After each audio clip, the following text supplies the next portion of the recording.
જુઓ, એક તરફ છે અમેરિકા અને બીજી તરફ છે ભારત, દુનિયાની બે સૌથી મોટી લોકશાહીઓ. પણ આજે આ બંને દેશો એકબીજાની સામે જાણે કે એક આર્થિક યુદ્ધના મેદાનમાં ઊભા છે. તો ચાલો સમજીએ આ આખી ટેરિફ વોરની કહાની. જરા વિચારો, અમેરિકાએ ભારતને એવા ઘઉં મોકલ્યા જે ફક્ત ડુક્કર માટે યોગ્ય હતા, મનુષ્યો માટે નહીં. આ કોઈ અફવા નથી હો, આ એક એવી કડવી હકીકત છે જેના મૂળિયા આજની તારીખમાં પણ ભારત અમેરિકાના વેપારી સંબંધોને હચમચાવી રહ્યા છે. તો સવાલ એ જ ઊભો થાય છે કે ભાઈ, આટલી ગાઢ મિત્રતા છતાં આ વ્યાપારી ભાગીદારી આટલી બધી ગૂંચવાઈ કેમ ગઈ? આ બધું શરૂ ક્યાંથી થયું? ચાલો આપણે સાથે મળીને આ જટિલ સંબંધોની એક એક ગાંઠ ખોલીએ.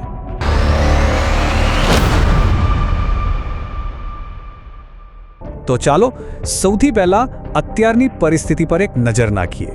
અત્યારે એકદમ હાઈ સ્ટેક્સ ગેમ ચાલી રહી છે, જ્યાં બંને દેશો વચ્ચે વેપારને લઈને એક મડાગાંઠ સર્જાઈ છે.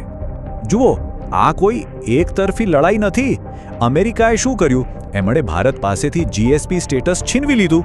જીએસપી એટલે જનરલાઇઝ્ડ સિસ્ટમ ઓફ પ્રેફરન્સીસ. આનાથી થયું એ કે અમેરિકામાં ભારતીય માલ મોંઘો થઈ ગયો. તો સામે ભારતે પણ વળતો જવાબ આપ્યો. એમણે અમેરિકન ટેક કંપનીઓ પર ડિજિટલ સર્વિસ ટેક્સ નાખી દીધો અને ચોખ્ખું કહી દીધું કે ભાઈ, અમારું ખેતી બજાર તો નહીં જ ખુલે. આ તો બિલકુલ જેવા સાથે તેવા જેવો ઘાટ થયો છે. પણ એક મિનિટ, આ ટેરિફ આપણે જે સાંભળીએ છીએ એ આખરે છે શું? આ બધા નિયમો આવ્યા ક્યાંથી અને કોણે બનાવ્યા? આ સમજવા માટે આપણે થોડું ઇતિહાસમાં પાછળ જવું પડશે. ચાલો જઈએ. આ વેપાર પર ટેક્સ લગાવવાની વાત કંઈ આજકાલની નથી. આ તો હજારો વર્ષોથી ચાલી આવે છે. છેક મેસોપોટેમિયાના નિશાતુમ ટેક્સથી લઈને બ્રિટનના કેલિકો એક્ટ સુધી. પણ પછી આવ્યું 1930નું વર્ષ. અમેરિકા એક કાયદો લાવ્યું અને એના લીધે આખી દુનિયાનો વેપાર ઠપ થઈ ગયો અને મંદી વધુ ગહેરી બની. બસ આ જ ભૂલ ભવિષ્યમાં ફરીવાર ન થાય એટલે 1947માં ગેટની સ્થાપના કરવામાં આવી. ગેટ એટલે કે general agreement on ટેરિફ્સ and trade. તો ટેરિફ એટલે શું? એકદમ સિમ્પલ ભાષામાં સમજીએ.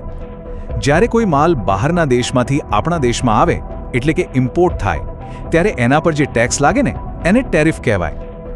શરૂઆતમાં તો સરકાર આનો ઉપયોગ આવક મેળવવા માટે કરતી હતી, પણ હવે આ સ્થાનિક ઉદ્યોગોને બચાવવા માટેનું એક મોટું હથિયાર બની ગયું છે. અને આ હથિયાર જ્યારે ખોટી રીતે વપરાય ત્યારે શું થાય એનું પરિણામ ભયંકર આવી શકે છે. પેલો 1930નો અમેરિકન કાયદો યાદ છે? એના લીધે દુનિયાભરનો વેપાર 66% ઘટી ગયો હતો. 66%. આનાથી ગ્રેટ ડિપ્રેશન એટલે કે મહામંદી ઓર ખરાબ થઈ ગઈ. એટલે આ ઇતિહાસ આજે પણ એક મોટી ચેતવણી જેવો છે.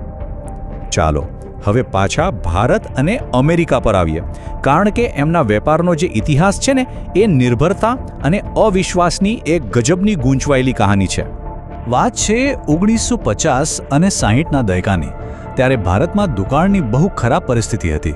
એ સમયે અમેરિકાએ PL 480 પ્રોગ્રામ હેઠળ મદદ માટે હાથ લંબાવ્યો. દેખીતી રીતે તો આ એક મદદ હતી, પણ શું એ ખરેખર માત્ર મદદ જ હતી?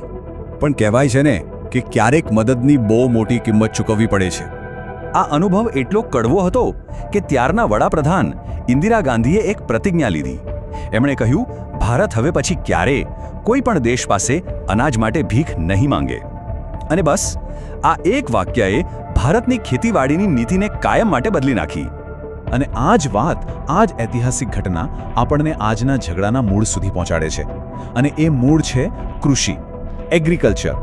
ભારત માટે આ એક એવી લક્ષ્મણ રેખા છે જેને એ કોઈ પણ સંજોગોમાં ઓળંગવા તૈયાર નથી.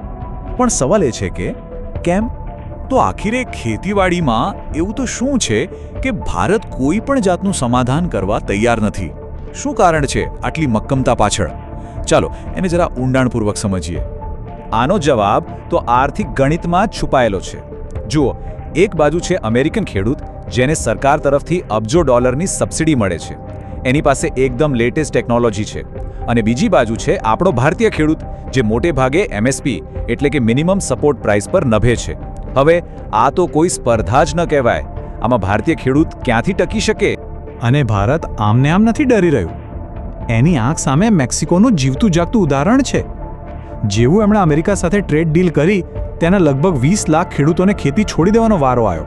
20 લાખ! અને હૈતીની વાત તો એનાથી પણ વધારે ખરાબ છે. એમને ટેરિફ 35%થી ઘટાડીને માત્ર 3% કરવા માટે મજબૂર કરવામાં આવ્યા.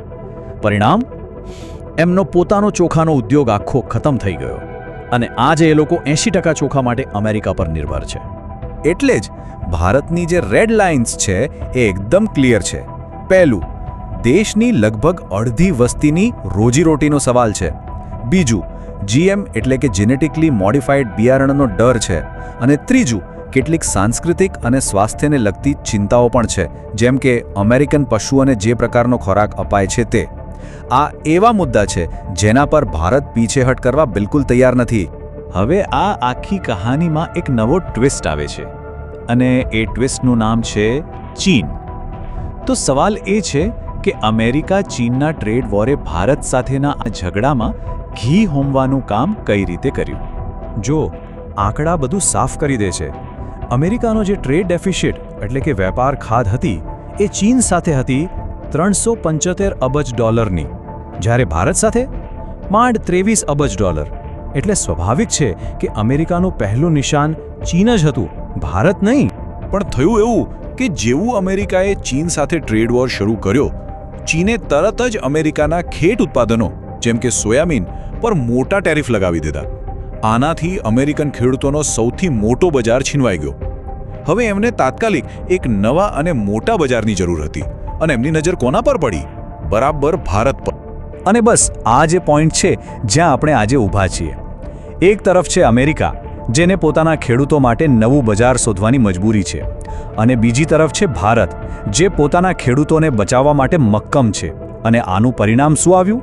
દુનિયાની બે સૌથી મોટી લોકશાહીઓ આજે એક હાઈ સ્ટેક્સ ટ્રેડ સ્ટેન્ડ ઓફમાં ફસાઈ ગઈ. તો આ આખી પરિસ્થિતિ એક બહુ મોટો અને ગંભીર સવાલ ઊભો કરે છે કે જ્યારે કોઈ દેશના પોતાના હિત અને દુનિયાભરના વેપારના નિયમો વચ્ચે ટક્કર થાય તો આખરે કોને વધારે નુકસાન થાય છે, જીત કોની થાય છે? આનો જવાબ તો કદાચ આપણને આવનારો સમય જ આપશે.